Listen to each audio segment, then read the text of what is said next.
conversation is now starting. Understood. And then I was waiting for a thing to clap. Yeah, and yeah, okay, there you go. Go. Jim Kalbach, tell me about yourself. Hi, my name's Jim Kalbach. I'm the head of customer experience at Mural. I'm the author of Mapping Experiences, a book about diagramming and visualizing user experiences. Came out in 2016. I also wrote another book earlier, 2007, called Designing Web Navigation. And that reflects my background as a UX designer, a product designer. But since then, I've moved into more, strategic aspects of customer experience and design and design thinking and all those good things. Yeah. And can you tell us a little bit about the Tyrannosaurus Rex that's just like right behind your ear? Is this going to be videoed? Are you I'm recording the video, and I didn't like dress appropriately. I thought it was it's okay. I'm wearing a t-shirt too, man. It's fine. All right. This is 2018, man. We can wear t-shirts. All right, I'm gonna sync a little bit. Yeah. So I got this dinosaur on my wall here. This was a gift from a friend when I moved into this apartment, and he had given it to his wife for their wedding anniversary, and she didn't find it funny, so he needed a new home for the dinosaur, and he gave it to me. And there was a nail on the wall, and I hung it there, and it's been there ever since. That's amazing. Her name is Zooey.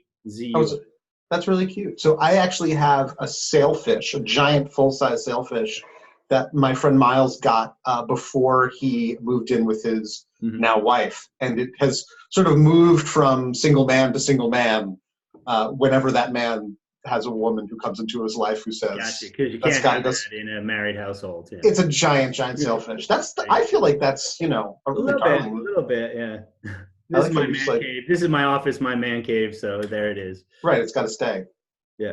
So, Jim, the thing, I think there's a bunch of stuff I want to talk to you about, but I have a quote from your book that I thought would be a really good place to start.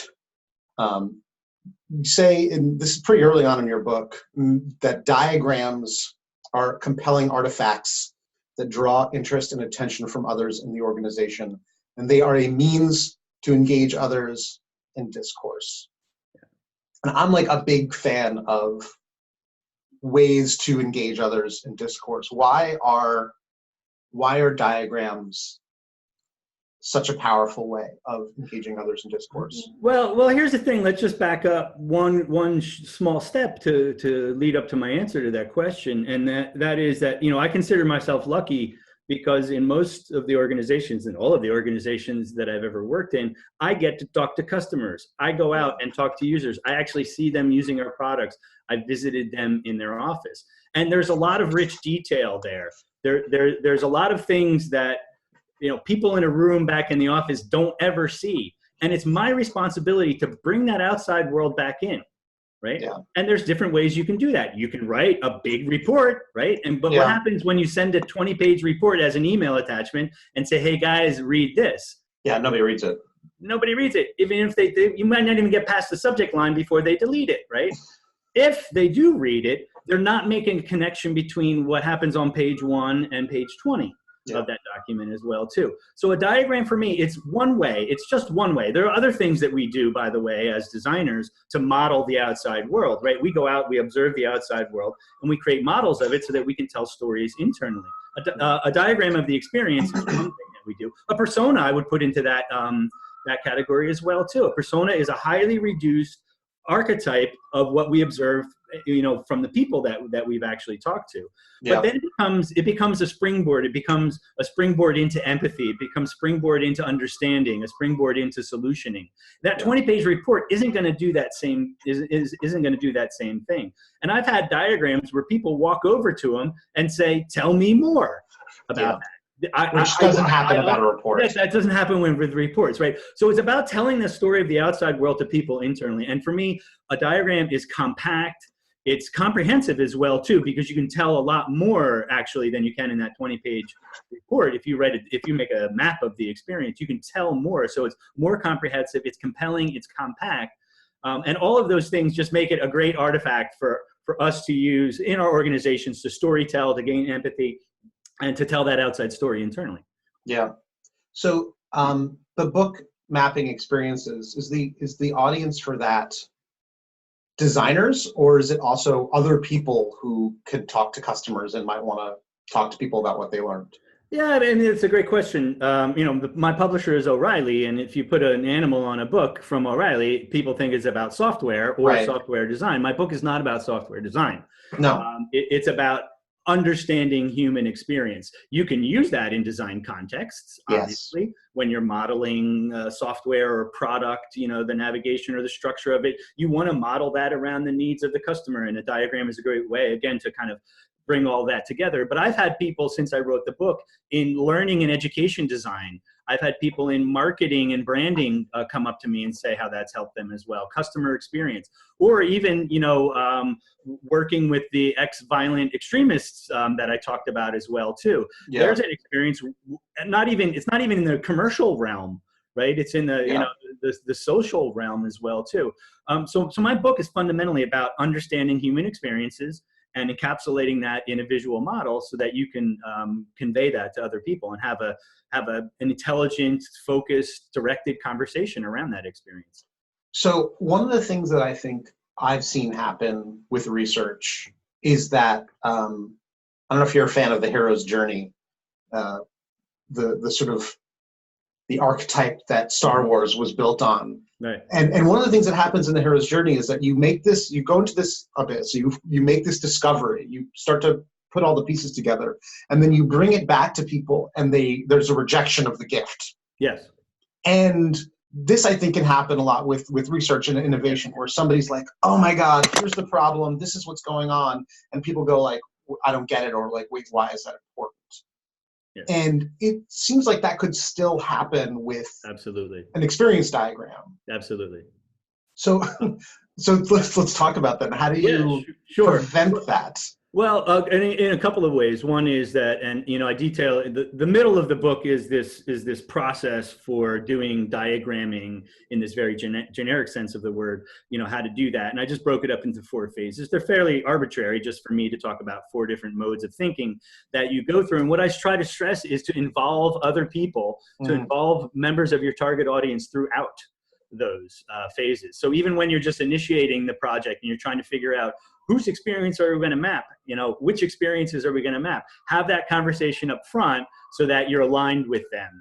Get a small group of stakeholders, even if it's for half an hour, just let them know, what's going on and get them involved in the decision making.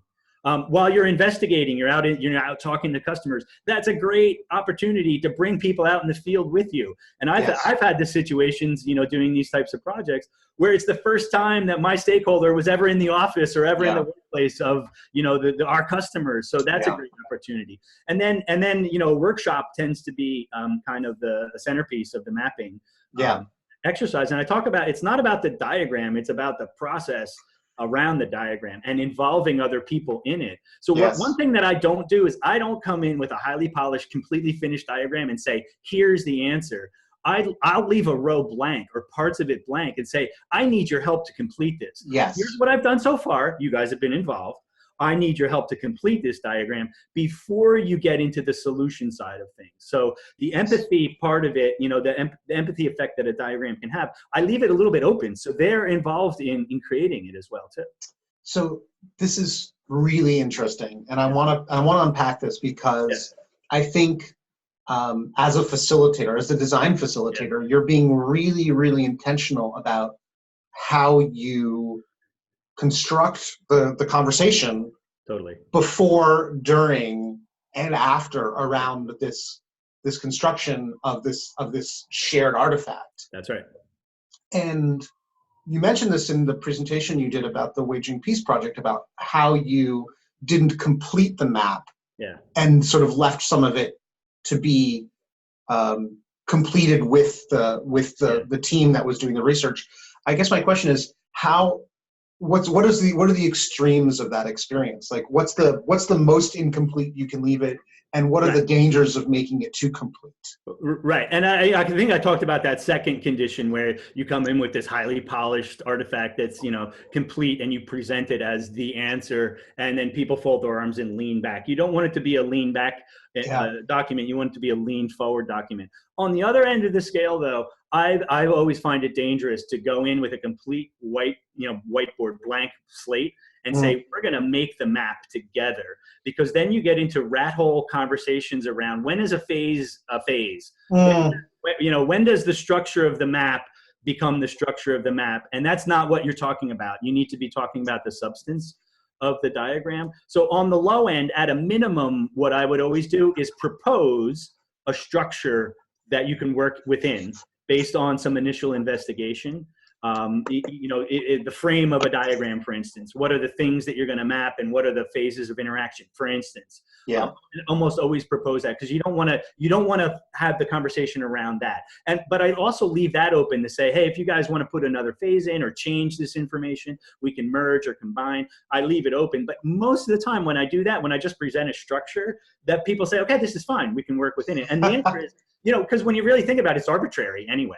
It's just a model that we use to understand the world. As long as that model makes sense to your audience, and that is the people inside of your organization who are using the map, then it's a good model.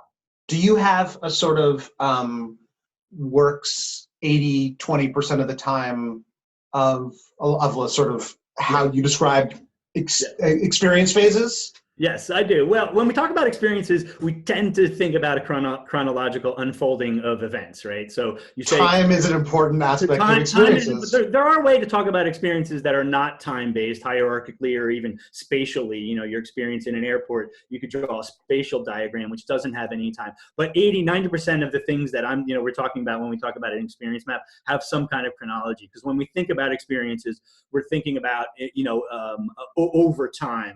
Yes. Somebody over time. So putting some kind of chronology and putting a stake in the ground. When does the experience begin and when does it end? Just put a stake in the ground and let people react to it. Yes. And then divide that up logically. On the other hand, the question, so you have this chronology that tends to be a backbone of talk around experiences in general. But then the other question is, well, how are we going to describe that experience? And there's infinite number of ways that you can do that. My go-to starting point is, what is the person doing, thinking, and feeling at each one of those stages? So if I have a blank piece of paper, I'll put some phases across the top and just label rows doing, thinking, feeling. And see where it goes from there. There may be something very specific about your context that you might need to add to that. What's the difference between thinking and feeling? That might not be important to you. Fine, throw it out, or combine that. But that's just I just start there as a hypothesis that I can map any experience with those elements: a chronology, doing, thinking, feeling. We can start mapping.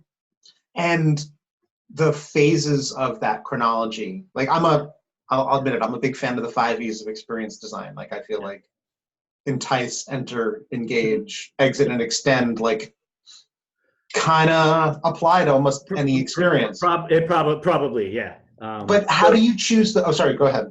No, it's something that I talk a little bit about in my book, but I actually don't. I don't do a really good job at telling people how to come up with those phases. Because I don't know myself. It's kind of an art. That's the craft side of it. Yeah. Well, so it's funny. So one of the things I've been thinking about this last week is about how narrative makes a more powerful invitation into a world, right? So I know that like people call you up and say, hey, we want to map the experience of our customer. Yeah. But what they're really saying is like, we want to like get insight. They want what's on the other side. And that's right. But mapping feels so. There's this excitement and there's this feeling of like, oh, we're going to enter into this world and we're going to get somewhere. Yeah. We know it's the same. I feel it's almost in the same category of like, oh, let's do a business model canvas workshop. Mm-hmm. Let's understand our business model, or like let's do a Google Sprint where there's this feels like this narrative power around the thing. Yes. And I feel like the phases of experience are also, it is a narrative structure. I agree. And it's hard to craft that. It is hard to craft that. I do have a couple of rules though. I shouldn't say that I didn't do anything there, but if you have a standard way of thinking about it, like you talked about the 5 E's, you can map that out as a hypothesis. I think what you'll find is some experiences fit into that better than others. Some experiences have more or less, and you might need to break that up or merge as needed. But what I try to do, just talking about those phases briefly, I try to do 2 things. One, make them a goal. make them the outcome of what's happening at that period of time. The other thing that I do is start that with a verb. It very, very rigorously and consistently, that's always a verb. So you want to know, what is the person doing in terms of their objective, right? So it's things like deciding on options, benefiting from the solution, improving my skills, right? Yeah. So those phases aren't just random, things in chronology. I try to formulate them as goals that the person is trying to achieve at each one of those steps. And they encapsulate the state of the user. In a way, it's like you're painting a picture, right? Right, exactly. And almost those things should tell the story. Okay, I moved from this goal to that goal to that goal to that goal, and I make them verbs so that it shows the intent. Yeah, I can see why, in some sense, you wouldn't want to come in without that, because that is what draws people in. Yes, it's part of the storytelling. I think it also, as the facilitator and the map maker, it also puts a little bit of responsibility on you to understand the domain and the experience before you get into that workshop. You don't want to go into the workshop and go, I don't know anything about your domain, Mr. Client. Let's just say we got a whiteboard. Let's just make this together. You got to come in with some story, like you said, even if it's the backbone of a story. You got to come in with something, I think. I will admit that I'm tempted to just, as a design facilitator, to just go in and just surprise myself, be totally. But the reality is, you start finding patterns, and the more that I've done that, I get this challenge put in front of me, and I know what the phase is. I just know. Yeah. I've done that before. So you start to come up with patterns and things that you can grab onto and ways of doing it. So it's not a chore every time. So this isn't a lot of upfront work, but I think as the facilitator, you do need to get into a little bit of that storytelling mode first. Yeah. And framing that so that people will want to step into it. Exactly. So I'm wondering, as a design facilitator, how do you prepare yourself mentally to go into that room? No, seriously, what sort of thinking do you It sounds like you're thinking about the user experience, but you're also thinking about the experience of your users. Absolutely. Which are the job to be done right now is the customers in the workshops. What thinking do you do to divide up their time, to design their experience? Yeah, I mean, it goes back to creating a flow to the workshop. So, opening, setting the stage, diverging, converging, and coming to some point at the end. That you want to have that arc to the workshop. So I put a lot of thought into that arc, and I put a lot of thought into things like timing. How much time is this going to take? Which you might get wrong, and you might have to be flexible. But I try to craft that arc as much as possible in advance, so that I know where we're going. Even if we punt and diverge from that, at least I have a plan A, right? So it's about my frame of mind is just knowing what my plan A is and relying on that, and my own, falling back on my own judgment in the preparation while I'm in the workshop to kind of guide me through the workshop. When you're looking at that arc that you're making for them, how do you know when it's right? When do you look at your own experience arc and go, I think there's a gap there? And what do you do when you see that gap? It's a great question, and I just mentioned being flexible. Sometimes you gotta in the middle say, this is not working. I just allotted 2 hours for this thing, and it's 20 minutes into it, people are confused. There's way too many questions. One group has stopped working completely. That situation. That's usually a good sign. Throws up their hands, right? That kind of thing. So you're looking for clues like that. Just the engagement, the level of questions that people have. Are people moving forward? And one thing that I always kind of judge by are the questions that I'm getting shows that they're actually thinking about it more than I thought about it, because they're asking questions like, oh, that's a great question. I didn't think about that aspect of the customer experience or how that relates to our products. Well, what about competitors? So they've already figured out my scheme and my arc, and they're on to the next thing already. when the workshop group is pulling you as the facilitator. Yes. You're doing it. But if you're just behind, like dragging people and pushing the people the whole time, okay, now we're going to do this. Okay, stop doing that. We're going to do that. And they're like, why are we doing this? And you can see it on their faces. You can tell by the reactions, right? Then, I need my plan B. So always have a plan B. Well, wait, what do you do what's plan B? How's that going to save you when people are dragging their heels? It might be moving on to the next exercise. So I try to do some exercises that are a little bit more abstract and complex, but then some that are more playful and very simple to get through, right? Yes. Almost, if you just do the mechanics of this game, we'll get to the result rather than thinking about something that's very, very complex. So it's about maybe swapping or substituting an order. There might be a plan B, for instance. Yeah, that's very Or just stopping. Sometimes you've probably done it, right, Danny? Where you stop and say, we're going on to the next thing. Right? Yeah, if like you guys aren't happy with this, that's cool. Right, exactly, yeah. It's funny, this push versus pull thing, I feel like it's with every relationship. You have it when you're doing like a job interview and you feel like, I'm always emailing them, they're never emailing me, or like, she never sets up the next date. I'm always setting up the next date. Right. That push versus pull is really, and you feel it. You do feel it, yeah. And sometimes it's not even across the group. So, as much as possible, try to identify those people who are going to be your champions. Yeah. And separate them in breakout groups so that love is spread around. Yes. Things like that. You might not be able to do that, but what kind of often naturally emerges is a curve of engaged users. And find the people who are going to be most engaged and get them to kind of, spin their engagement off to the other people and rely on them to be your multipliers. It's really interesting. I think there's something about being a design facilitator. Like you as a design researcher are definitely going out in the world and you see experience, you're seeing user experiences. And I think one of the reasons why I'm excited to talk to you is that like you're also thoughtful about these other experiences. You've mapped and thought through like what is the best way to get a group of people to have this conversation. You use the term game. That like you're like, look, I'm gonna run this game. You guys are gonna write this.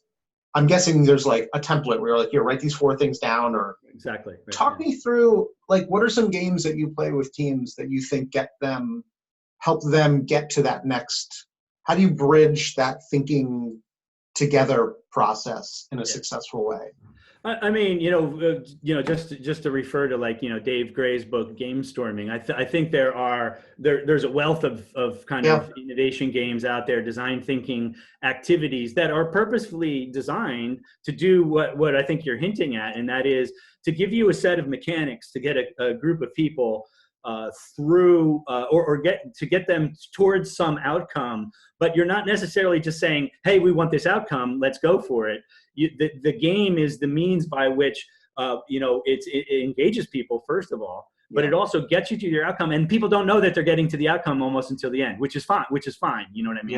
Yeah. That you're actually thinking about the interaction in the moment, and then at the end you say, look what we just did together as a group. And the game is a means to get there. Just one simple thing that I do with a map, for instance, is I want people to actually read all of the information in my diagram, even if they're there face to face and it's not an email attachment that they can delete. I want them to actually read through it and use it as a prototype of the experience, so they can kind of step through it. Mm-hmm. And one thing that I say is, okay, read through these phases of interaction here, this experience, and grade how well you as an organization support the person, the individual whose experience you map at each one of those stages using school grades, A, B, C, D, E. And if you do this, or F, sorry, there's no E. But if you do this in breakout groups, then have each breakout group agree on a grade and then report back what those grades were at each of the phases. And sometimes everybody will say, oh yeah, we're an A- here, B+, whatever. We do great here. But then you get these phases where one group rates it high and the other group rates it low, right? Yes. So that's an instant discussion point. Right. Yes. So it's about finding those things that you can then leverage to have a meaningful conversation with the group and uncover things, make sense of things together in a way that you couldn't have individually. So I'm going to ask you maybe what seems like a dumb question, but why not have the whole room? And I guess like we're talking about like you might have 3 or 4 groups of 4 to 6 people in each group. For instance, yeah. For instance, why not just have all 15 people just why not just go through and say, hey, everyone, what's the grade here? And just like have them just. Well, I mean, there's lots of reasons. One, I think it takes more time, but then you get bias, right? You get groupthink. Yep. You get, if the CEO or whoever's the highest ranking person in there says it's an A, nobody's going to say it's not an A. Yes. Right? So you want some of that anonymity there as well too. I think there are also some practical reasons as well too. If you're talking about a fairly broad experience, depending on how you've scoped it, just talking about mapping workshop. One thing that I often do is actually break it up into sections: before, during, after, whatever. So each group isn't actually looking at the entire experience. They're just focused on a section of the experience. Yeah, chunking it up. And talking it up, and then they exchange, and then there's different ways that I do to exchange what each one learned with the other. So by the end, you get exposure to the whole thing. I think there's an aspect to this type of group work that requires a certain amount of trust and faith that it doesn't matter that everyone doesn't have to look at it and everyone doesn't have to agree at the same time. If one group looks at it and goes, that's an A, then everyone goes like, yes, no, maybe so. Then it's enough of a conversation. Right, and there's no right or wrong answer. Exactly. We're not. There's no objective measures that we're applying here. We're basically just eyeballing it and saying, "Oh, that's an A there." But if somebody, so it's relative, right? But if somebody says an A and another person says it's a D, it's like, well, what do those guys know that the other team didn't know? Right? Yes. And if you bring together 15 people, particularly if they're from different departments or from different have different perspectives, you're going to have this exchange of information that doesn't happen in organizations anywhere else. There's no other touch point for that conversation to happen. And I think you as a facilitator, that's your job, is to find those things that matter and have the organization start talking about those things that matter. 100%. So one question, so there's so many directions I want to take this, but I want to take a step back because the group itself is having a conversation where groupthink and power structures could affect it. So do you ever try to manage how that breakout group thinks together? Yeah, I mean the framing, right? The exercises that you give them.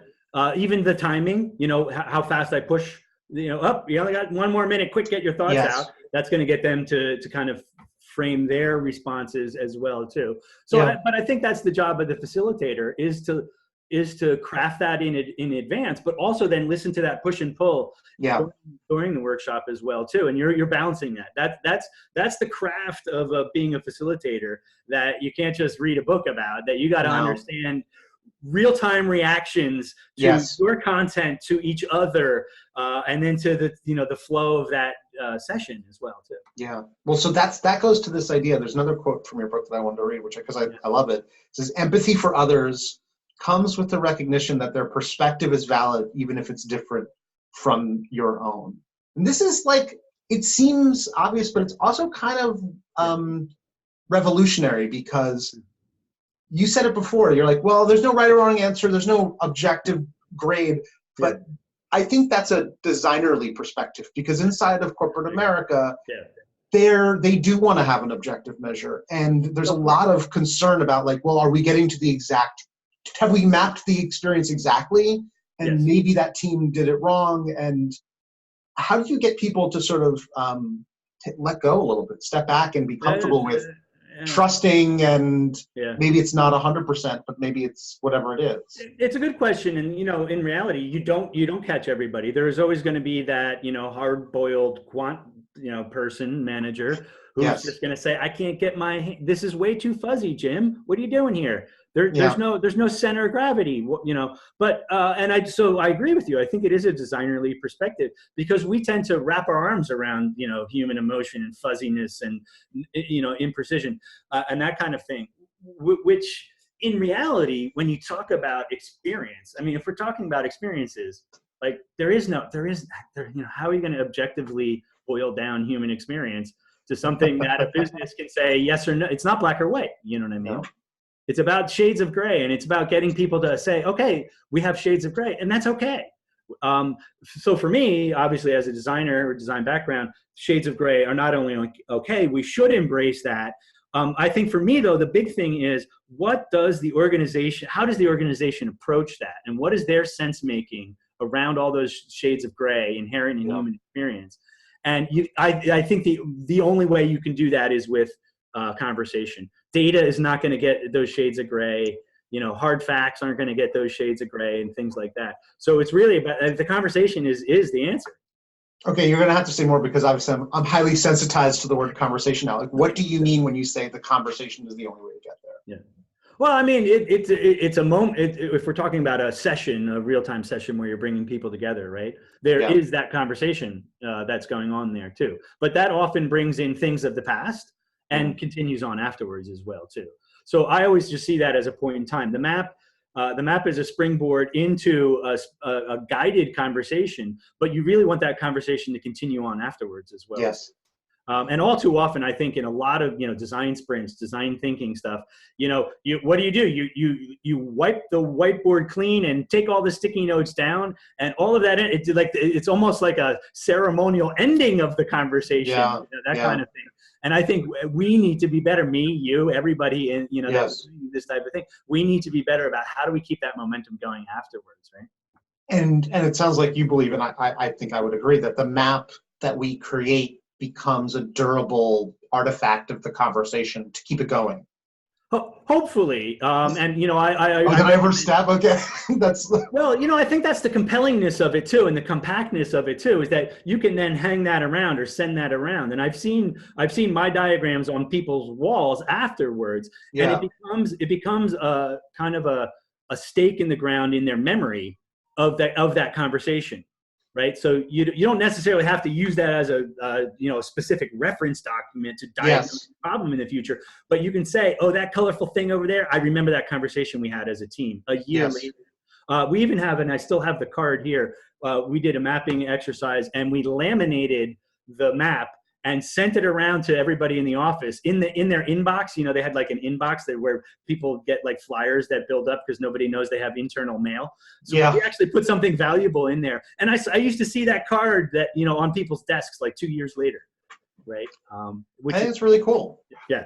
So things like that, that's just one way to keep the conversation going. I think we also need to be a little bit more, warm up to, things like lean experiments. Yes. That sometimes I think the expectation is we're going to do all this great work and we're going to be able to come up with some solution right out of the workshop. We're just going to walk our sticky note over to the developers and say, develop this. But there's this whole big thing that has to happen in between. And I think we need to be better at being more involved further down the line. Okay, what are the experiments? How are we actually going to prove those? How are we going to get funding for the idea? How are we going to implement that idea? Right, and continuing on. Well, yeah, like the mapping is the opening and the exploration. Yes. But it does not necessarily get you to that, and I think that's honestly why people get excited about the Google Sprint, because oh my God, we are going to close. We're going to get feedback on something. Right. But that's not what necessarily happens. I agree. It's not necessarily what happens, but I think it gets you closer there because you do have concepts that have feedback on them. They are ready to be further iterated on and things like that. And I actually do that in my mapping workshops. So I had been, even before the Google Sprint, those were things that I built in, and you read about it in the book. There's a part in my book when you're reading and you might say to yourself, how is this different than a design sprint? And the answer is it actually, they blend together. Right. Well, they do. Yes, they do. I think they do it from your perspective because you've seen so many different flavors. Right. Exactly. So I'm going to ask the question that everyone usually asks about this point, because the in-person experience is so compelling because of those breakout groups we can have, how we can divide up the work, and have your ability as a facilitator to feel the room, right? You're listening to the noise level. You're feeling the pull versus the push in the energy of the group. Are they digging into it more than you are? Mm-hmm. You can feel all of that. Yeah. And what happens is then people say, we are a global distributed organization. Yeah. Let's do this remotely. Yeah. And let's try to do it exactly the way we do it in person. Right. And that, I'm guessing, is a mistake. But exactly. I mean, first of all, the reality of our organizations and situations these days are that we can't always be on location together. However, I would say a sprint or a mapping workshop actually is a good excuse to fly halfway around the world and be face to face, which is super important for gaining trust and getting to know your colleagues personally. So yeah, go for that. And then subsequent, talking about keeping this momentum going, subsequent interactions with them are so much easier if you've met face to face once. Right? Yeah, that's true. So you can definitely do that, but there are lots of situations where even that's not feasible. So what do? Do you say we can't do this work? We can't do design sprint. We can't do mapping workshop because we can't get together. I say no. I say if that's our attitude, we're going to be in trouble more and more, only in the future. But I think there are lots of things you can do to frame things in a remote friendly way. And one of them is you got to rethink your methods. Like if you just open up a design thinking book and say, okay, I'm going to do that, but I'm just going to do it online, it probably won't work. The time spans are going to be too long. The mechanics of how you actually collect data and talk about it are going to be violently different. Yes. Face to face than online. So you need to kind of rethink that method to make it remote friendly. But it is a lot trickier to get that sense of push and pull and whether people are with you or not when you're working with a remote group. Yeah, I feel like usually what I tell people is that it's going to take twice as long. You're going to be able to do half as much, right. And you need to have an incredibly engaged group. Yeah, because I think so I think we should talk about mural. Like if everyone's on a mural and whiteboarding together, video might not be up. You can't you can't guarantee that everyone's wearing pants and is fully engaged. Right.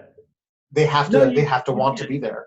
Yeah, I agree, and I think there are ways that you can tell if people are contributing. And again, this has to do with rethinking your methods and doing things like cycling through all of the participants to make sure everybody gets a chance to jump in and things like that. One thing that I recommend that I like to do with a remote group is well, first of all, you got to break things down into smaller chunks of time. So don't think about a half an hour brainstorming session. That's going to be 3 10-minute chunks, or even 6 5 minutes. Why is that better? I mean, I agree with you, but I think because I think because of exactly what you said, that all of those cues of are people still engaged, are they still on track, that tends to evaporate over a half an hour time span when you're remote. And then you don't want to end up 30 minutes into it and say, oh, this whole group they weren't even talking because they couldn't connect. You know what I mean? Yeah. So it's really, I know. Wait, where did I lose you? Oh, the beginning. I was right. Exactly.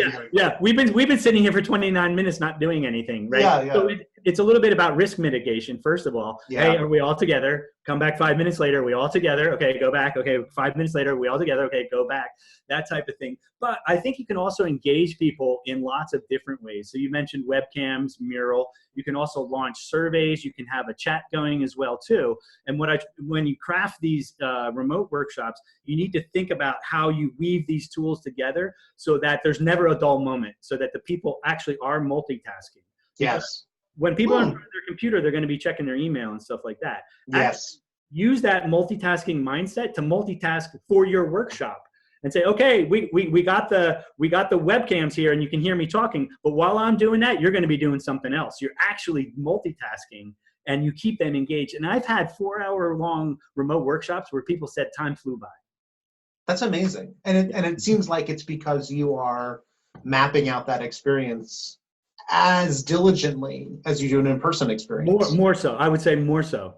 I would say when you're doing it remotely, you have to be almost double as diligent and double as modular and double as intentional. That sounds exhausting. It can be. It can be. I still get exhausted when I plan remote sessions, and I'm like, wow, what did I get myself into? There's just a ton of details you got to think about. But you start. There are patterns there as well too. What did you learn from the recent remote design thinking workshop you did with Glenn and my friend Cal? There was a team in Thailand and a team in San Francisco, and it's almost like you could do like a 24-hour nonstop design thinking marathon. Yeah, they talk about following the sun and global organizations. That is an advantage to having a distributed workforce, is that you can kind of keep the ball going, literally. And that's what we did in this course. We had 2 different teams. I was remote from either of those teams, so they were co-located, I was remote from them as well too. So this was a Wow. course over 4 days. Yeah. That sounds intense. It was pretty intense. I mean, I was watching a lot of the action for most part. It was the co-located teams that were kind of interacting with each other and then interacting with themselves, and I was kind of bouncing around.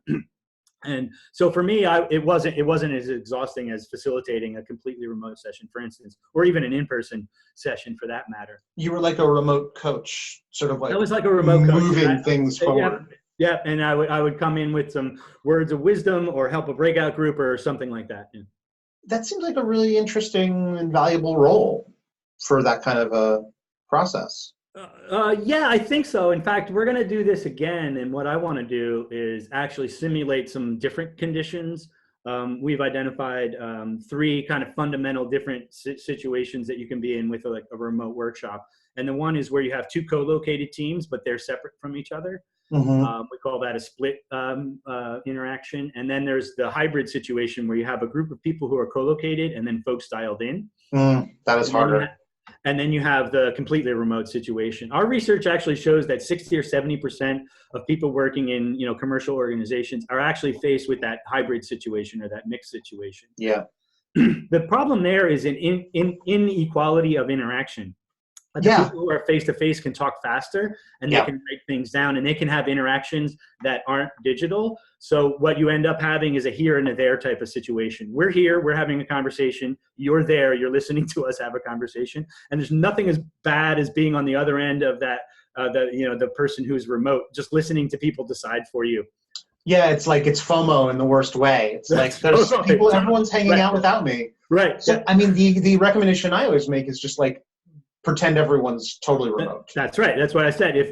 If one person is remote, then everybody's remote. So could you have done the Waging Peace workshop remotely? I don't think so. I don't think I could have. So let's talk about that. Yeah, sure. And let's talk about why that would have been harder to do remote. I mean, I have some guesses, but I think you have better guesses. Yeah. So I wrote this book called Mapping Experiences, and the sponsor for this project that was in the area of countering violent extremism. This was an NGO in Dubai called Hidayah, and the sponsor there was looking to run a workshop with ex-violent extremists to map their experience. And he found me through Google. He typed in Mapping Experiences. This is what happens when you write a book with a good name. Yeah, right. Yeah, I know. And he said, hey, we don't know what this is. I've heard about this newfangled thing called Mapping Experiences. Can you come out and help us run this project? And I said, yes. So that was very interesting. And I kind of hinted at the main reason why that wouldn't have worked remote was because I was working with people who weren't in a commercial setting, who have worked remotely before. There would have been too many learning curves. Let's just put it that way, because they had never been exposed to some of the things that I was doing, which were right out of design thinking playbook, right out of mapping experiences playbook. Stuff that we're familiar with, I was using in this completely different context to help understand violent extremism. And I think the learning curve for them was high enough that if you put the remote component on top of that, it wouldn't have worked. Yeah. I think you probably could have done the interviews and some of the conversations remotely, but the mapping. So let's talk about, like, what did you do beforehand? What kind of thinking and preparation did you do to make sure that and then where was the gap when you got people to come together? Like, where was the gap between plan A and plan B? Well, I mean, the first thing I just want to say too is I actually had to give my stakeholder the brief, more or less, because he didn't realize what he was asking of me. But we've all gotten bad briefs before. You don't have a mapping experience wand? Yeah, right. Exactly. He's like, I want a map. Yeah, but to be fair, he would, it was a very great relationship that we formed ahead of time to figure out how this could work. But it was me actually kind of defining it more than he was asking me as the service provider. Yeah. So there was a lot of scoping, a lot of upfront scoping, and I actually got the scope completely wrong when I first started doing some of the initial investigation that I did. But that's where it started, with some initial investigation. Like I said, I think it's on you as the facilitator to understand the domain. This was completely foreign to me too. Like I knew nothing about it. You're not an ex-violent. I'm not an expert on hate groups, or violent extremists and things like that. So I had to kind of get into it. And I wouldn't say that I did research, but I did do a fair amount of investigation. I read some articles, I looked at the websites, I knew the abbreviations, and the key kind of pillars of activity in the field. How did you miss scope? Did you start too soon? I started way too soon. So there are three big phases in the experience of radicalization, and that is first getting radicalized, and then becoming de-radicalized, and then afterwards, how do people who get out of a hate group integrate back into society? And I remember from that workshop presentation that they weren't interested in the radicalization. It wasn't on the map. And that was like, wait a minute, I'm curious about that. I'm guessing you were curious about that too. Well, I was, and that's where I started. I said, they want to know about how do people get into hate groups, right? They want to know how they get out. Mapping that experiences. No, they wanted to know not how do they get out. They wanted to know what happens afterwards. So that is so interesting. So you were like, I want the whole story, and they're like, no, we want this last bit. Yeah, but it wasn't until I started going down the wrong path that I was able to even articulate that to him in a way that he could articulate back to me what he wanted. You know what I mean? So we kind of negotiated this scope, but I was way off track at the beginning. Did you send him an initial map or an initial sketch? No, I only talked to him on the phone actually. So the idea of sharing screens and using Skype again. This was a group of people where that's not necessarily normal for them. Yeah. So we talked on the phone. I just kind of talked through it, but I did then have the opportunity to talk to a couple of former violent extremists on the phone, and that contributed to my investigation. But I did exactly what we just talked about. I had a framework. I had the spine of a map and some thoughts around how it could be structured. And then I went into the workshop that was in Abu Dhabi live with 7 former violent extremists, including ex-neo-Nazis and someone from Al-Qaeda and things like that. And we were looking at their experience after they got out of the hate groups that they previously belonged to. And I had this structure, and I said, hey, you guys can knock it down, you can add to it, whatever. And it stood. So, I did a reasonable job of investigating and then coming up with a model from which then we, could workshop for the rest of the 2.5 days. And that workshopping was getting these people to sort of bring their stories into better focus. That's right. So because we didn't have a lot of research on this topic, I actually used the mapping session to kind of build that together. So I did more of the mapping work than I typically do in the workshops, which I'll have the map almost completed. You use it a little bit for empathy and diagnostics, but then you spend the rest of the time getting into the solutions. Yeah. With this one, I actually used the session for the understanding part of it more than I typically do. So we built the map together. But the structure that I came up with essentially became a questionnaire. Okay, at this first phase, what were you thinking, feeling, and doing? And then they filled that out. Okay, the second phase, what were you thinking, feeling, and doing? So it was basically just a structured way to get their thoughts out and have other people in the room. So there were people from other NGOs and things like that to have them also participate in the conversation, but hear that conversation live. Which I imagine was incredibly eye-opening for them. Yes, it was. It was actually eye-opening for it was super eye-opening for me because I knew nothing about this topic. So I was kind of learning this in real time and then trying to steer the conversation in real time. It really tested my facilitation skills. And let me tell you, Daniel, I was nervous until the first exercise. Like when we set that 2.5 days up, and then I got in the front of the room and I introduced myself. I had no idea how that workshop was going to turn out. And you can probably judge a crowd like, oh, I'm going to a bank and I'm running a design thinking. I know how bank people respond to design thinking. You know what I mean? Yeah. I had no previous knowledge of how this group was going to react to anything that I was telling them. So I was nervous until the first exercise started. Well, and I'll also just propose, and maybe this is a dangerous thing to say, but like, not that we don't care about the problems of our clients, but that it's their responsibility, and we're there to sort of help them get there. And it's a bank. Yeah. This is like, the stakes are really high here. I imagine maybe you were a little nervous because it matters. I was nervous because it matters, and the topics were super, super sensitive. Yeah. Talking about depression and alcoholism and suicide after you get out of a hate group, and I'm facilitating this conversation. But I found myself almost like a medium, just to use kind of a metaphor, that I Yeah. was basically just, I was literally facilitating and not necessarily adding too much. But it was surprising, design thinking, mapping, the principles of facilitation that you talk about a lot. They can be applied successfully to other domains, Yeah. other problem spaces, They and that's what I kind of proved to myself. But the question that we were getting at was very new for the people in the room, including the former violent extremists, and some of them even said, nobody ever asked me this before, what I did afterwards. So, and that's why my stakeholder wanted me to do that topic, was because there's not a lot written on that at all, actually. So we weren't trying to necessarily get to answers or solutions. We were trying to say, okay, if we're going to study this further, what are the questions we need to be asking? What's the landscape look like? So I like to think that I help them kind of structure that phase of the former's journey, not the radicalization or de-radicalization, but rather what happens afterwards. I like to think that I help them structure that question space so that they can continue with the inquiry after that. It's really cool. It's a really amazing thing. Jim, we are almost at time. I don't know if you have a hard stop, but is there anything else we haven't talked about with regards to mapping, the thinking you do as a facilitator to help other people think together in a really powerful way? Any parting thoughts that we didn't address? Yeah, I mean, just to go back to the mapping, something else that I talk about in the book as well too. It's not about the map. That I get a lot of, it's not about the persona. It's not about your research report, right? And I see this a lot where people are really, really attached to their deliverable and their artifact, and you get kind of wound up in this vortex of commotion around the thing.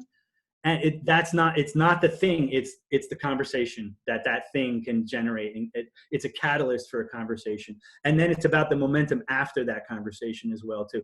Focus on that. Yeah. Focus more on that than you do on the deliverable.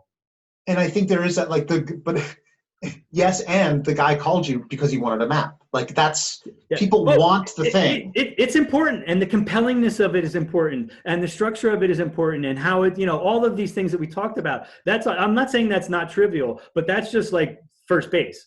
Like it's not the home run. It's not the home run. It's the things that happen after that. So keep your eye on the ball, so to speak, right? My mother loves to say the territory is not the map. This is literally the thing she says often. And it seems like not only is the territory not the map, it's the conversation about the map that is the territory. That's when people get to that's what it alignment. Is. Right? That's the thing. That's the thing. Exactly. You got it, Daniel. Well, then we nailed it. Look at that. It's all in time. You said, how are we going to get to all of this? Maybe not. We could obviously have 5 questions. Thanks for having me. This was great. I could talk for another couple hours, I think. Oh, ditto. This is great stuff. Jim, thank you so much. Have a wonderful, wonderful day. And I really appreciate your time. This is my pleasure, Danny. Anytime. Let me know if you want to talk again.